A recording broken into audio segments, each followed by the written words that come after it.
Tout autre sujet à présent, on va parler du secteur de la santé et plus précisément de la prise en charge de la dépendance, de la vieillesse. Et c'est Alice Labousse qui est avec nous pour en parler, présidente de Trecento Asset Management. Bonjour Alice. Bonjour Grégoire. Bon, c'est bien parce que Deutsche Bank, ça c'est pour les spéculateurs et tout. Non, là on est sur les sujets de l'investissement de long terme. On va parler avec vous alors des maisons de retraite parce qu'évidemment il y a plusieurs acteurs qui sont cotés, notamment en France. Il y a un vrai savoir-faire autour de la prise en charge de la dépendance en France.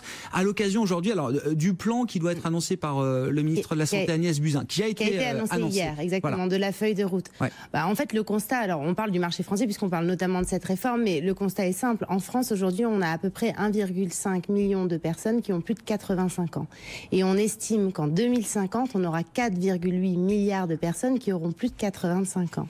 Or, comme on a énormément développé le système des soins à domicile, le soutien à domicile, le maintien à domicile des personnes dépendantes, l'âge d'entrée en maison de retraite est de plus en plus tardif, et finalement tant mieux. En France, la moyenne, c'est 89 ans.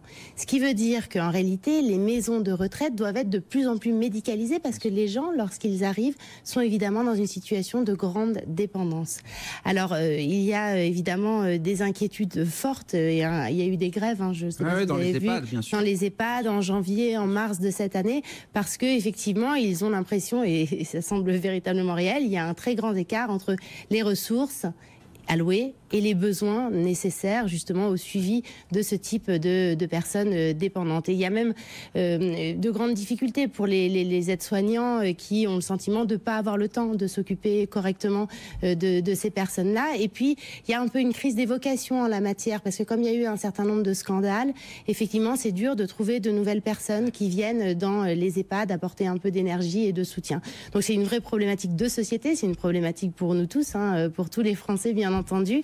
Il y a une première réforme qui avait donc eu lieu l'année dernière qui visait à faire converger les tarifs. Alors, en fait, aujourd'hui, les EHPAD en France, c'est quoi ? 50% du marché, c'est un marché public, donc ce sont des EHPAD publics. 20%, ce sont des organismes privés, donc à but lucratif. Et 30%, ce sont des associations, donc c'est également privé, mais c'est à but non lucratif. Et en fait, le système de remboursement était assez différent entre le système, enfin, les EHPAD publics et les EHPAD privés. Il faut savoir qu'aujourd'hui, la prise en charge des soins pour la prise en charge des soins en maison de retraite est prise en charge donc par l'assurance maladie, mais pour les questions de la dépendance, les coûts de la dépendance, c'est par le département. Alors, la convergence des prix, en tout cas des remboursements, c'était la réforme de l'année dernière.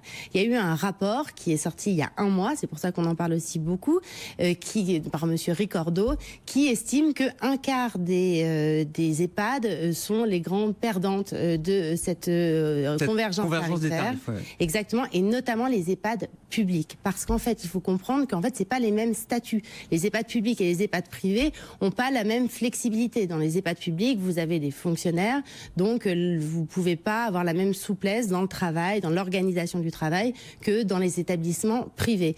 Et donc, ça pose toute cette grande question, et c'est sur ce sujet-là, évidemment, que notre ministre de la Santé, hier, a annoncé un plan, en fait, sa feuille de route pour cette année, alors qui vise, premièrement, à tenter de mettre en place dans les établissements, donc dans les EHPAD, des infirmiers de nuit, parce qu'en fait, il y a un gros problème qui est qu'en fait, comme il n'y a pas d'infirmiers de nuit, quand les personnes sont en difficulté de santé très forte pendant la nuit, on les envoie aux urgences, et du coup, ça engorge les urgences, et parfois pas pour des raisons d'urgence absolue.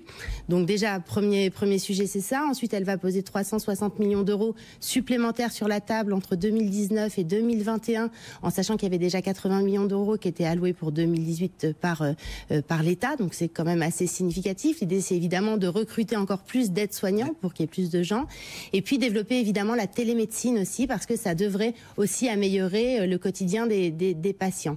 Ce sont des mesures d'urgence. Il faut bien comprendre que c'est juste pour mettre un pansement. Le grand sujet de la dépendance, ce sera traité l'année prochaine. Il va y avoir des concertations, notamment sur la question des retraites et puis du financement de la dépendance. Bien sûr.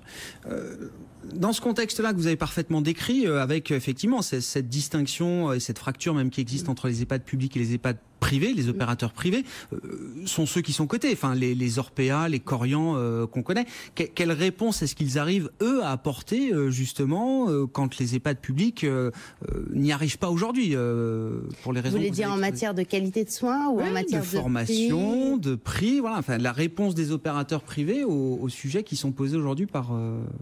Ils sont un peu dans la même situation, hein. Si vous voulez, tout le sujet, il est que eux, en plus, il faut qu'ils parviennent à faire des marges. Ouais. Donc ça complique encore les choses. Alors oui, ils ont un peu de flexibilité du travail et ça peut parfois être décrié, mais enfin la réalité, c'est que c'est dur de faire des marges. Alors certains y parviennent, notamment Orpea, qui est donc le leader européen et qui est un peu notre fleuron national, cocorico, sur le sujet, qui parvient par une stratégie, par exemple, d'acquisition des murs. Vous savez qu'Orpea a 50% de son parc et les murs, l'immobilier est détenu et ça leur permet d'avoir des marges un peu plus importantes que leurs confrères. Mais c'est vrai que c'est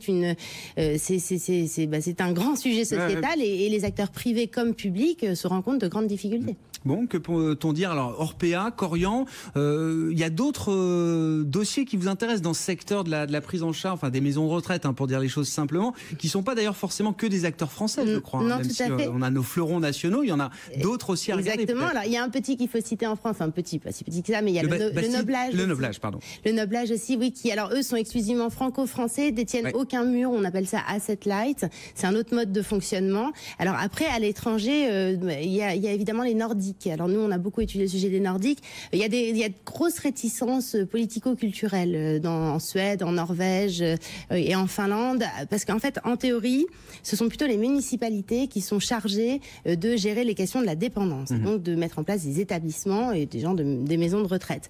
Mais en réalité, les municipalités sont surchargées et donc commencent de plus en plus à proposer aux sociétés privées de s'en occuper. Mais ça plaît pas du tout à l'opinion publique et donc en fait, vous avez plutôt la gauche locale qui essaye de faire passer des lois pour empêcher ça, et puis la droite qui dit oui, mais c'est quand même assez compliqué, il faut encadrer les budgets, il faut bien trouver des solutions. Donc il y a deux sociétés qui sont cotées, Attendo, qui est la plus grosse société suédoise, et puis il y a aussi Ambea, qui est un peu plus petite, mais qui également se développe, et de toute façon, c'est un peu le sens de l'histoire aussi, de confier... C'est un marché naissant, en fait, c'est ce que vous êtes à nous dire, du point de vue privé, pour les opérateurs privés. Pour les opérateurs privés, c'est assez nouveau. C'était plutôt quelque chose qui fonctionnait au niveau public, et puis petit à petit, ça se développe. Donc nous, on est un peu présents sur ces thématiques-là, dans ces pays-là. Mais Orpea, on va les voir aller en Suède, non? Orpea, ils sont déjà présents dans 10 pays et un petit peu en Suède. Et puis, bien entendu, ils vont aller se développer. C'est eux qui ont la stratégie de développement international la plus forte. Corian est présent que sur 4 pays. Bon, Corian, c'est un tiers d'Orpea en taille, en capitalisation. Mais c'est vrai qu'Orpea, d'ailleurs, c'est pour ça que c'est le leader européen. Très clairement, ils ont une vocation à se développer. Ils ont fait une JV au Brésil, une joint venture au Brésil, donc une co-entreprise pour parler français. Et puis une co-entreprise également en Chine, dont on avait parlé il y a longtemps sur ce plateau, qui se développe petit à petit. Merci beaucoup Alice, merci d'avoir été avec nous en plateau. On parle santé et robotique aussi avec vous. Là c'était la santé aujourd'hui, prochaine fois on essaiera de parler de robotique. Ce sont les deux thèmes sur lesquels vous investissez à travers votre société de gestion d'actifs. Vous êtes la présidente de Trecento Asset Management.